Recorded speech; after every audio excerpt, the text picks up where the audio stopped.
Howdy, I'm Lee Wilson, and this is TGO Wyoming, on the move. And today I'm recording a very special Saturday edition. And I actually am heading to work, but not to work, I'm heading there to get some coffee.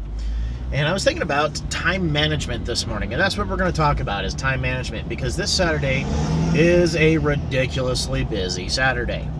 Like, holy smokes, how am I going to get everything done kind of Saturday? Well, it's just going to be really difficult because the road in front of me is now blocked off and I have to turn around. That's awesome. Okay, so, hey, there's Rockin' Burgers and Dogs. Looks like there's a flea market or something going on here, but that's all right. You guys can check it out now, maybe. About now. There you go. No worries, detours are just fine. But time management, that actually plays into it well, because I have allowed myself enough time that if I hit a detour or any kind of traffic, I'm still going to be on schedule. But what do I have to do today? So today is the Wyoming Photo Fest day, and again, I have made it into the top 100, which actually really surprises me, because last year there were about 350 entries, and I got 4 photos in the top 100, which was really cool. My first time entering a photo competition. This year there were over 900 photo entries. So that is a lot of photo entries. And I don't know how many I made in this year. I will find out around noon or maybe 1 o'clock, depends on whether or not the munchkin takes his nap on time. And but that's one of the things I would really like to do today. I kind of need to go down there. I damaged a part on my battery grip on my big Canon 7D Mark II, so I've got to talk to the Canon reps and figure out the best way to get the replacement part and whether or not I have to send the whole grip into warranty. Cheryl, my wife, has to epoxy a tumbler. You know, she has her tutorials on this channel and her own channel now going too, but, you know, the epoxying of the tumbler takes hours and hours, really, to tend to it and to get it done, so we have had to block out that chunk of time. We have needed to clean the house. Cheryl, thankfully, has gotten most of the morning chores done already, and, you know, I would really like to, at some point today, continue cleaning up my garage and getting my workshop back in order so I can do some more fun and exciting projects.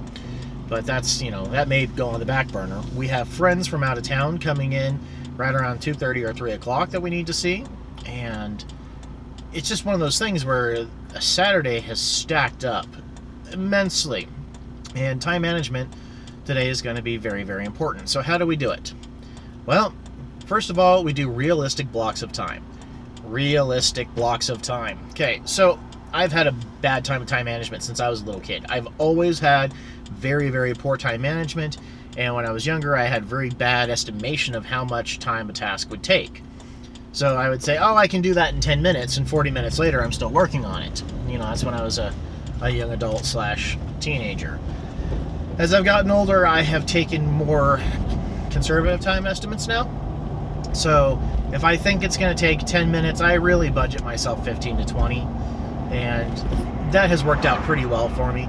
If you have a really good, accurate imagination of time, then just go with what you think it's going to be, but be realistic about how much time anything actually takes you. And then always give yourself a little bit of a buffer, too, so that way you're not just slammed all the time. Number 2, we make lists. Lists are great. In fact, Cheryl has come up with a really cool daily chore list for herself that she made out of vinyl and some clear clipboards, so she can use her dry erase marker and mark off what she does on her daily tasks and what she does on her weekly tasks, which is really cool. So she has an excellent list system. I tend to just jot things down as I can, and I've noticed that if I don't make a list, I forget something inevitably. That's just how it is.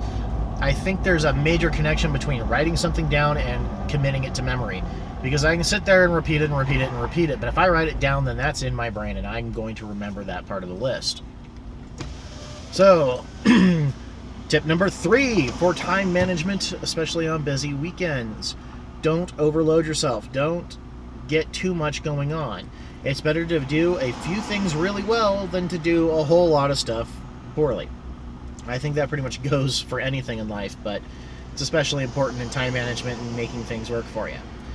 So don't commit yourself to things that you just can't do or you don't have time for, and this also ties into your estimation. So things to consider, things to think about. with your weekend time management, your weekday time management, and how that fits into your daily life and making it overall a much more pleasant living experience. So we'll see what I get done today. We'll see how long I spend at PhotoFest. And, you know, if there are a few things that I can't get done today, I'm okay with that. There's always tomorrow, and there's always the next weekend. And until it starts snowing, and then I'm out of weekends. So I'm going to try to get some of the important outdoor stuff done first. But I hope you have found this video informative and or entertaining. And if you have, please consider liking, sharing, subscribing for more great videos, and commenting below. It does help. I appreciate it. I like to hear what you guys have to say. So, thanks again for watching, and as always, stay safe, shoot straight, and I'll see y'all next time.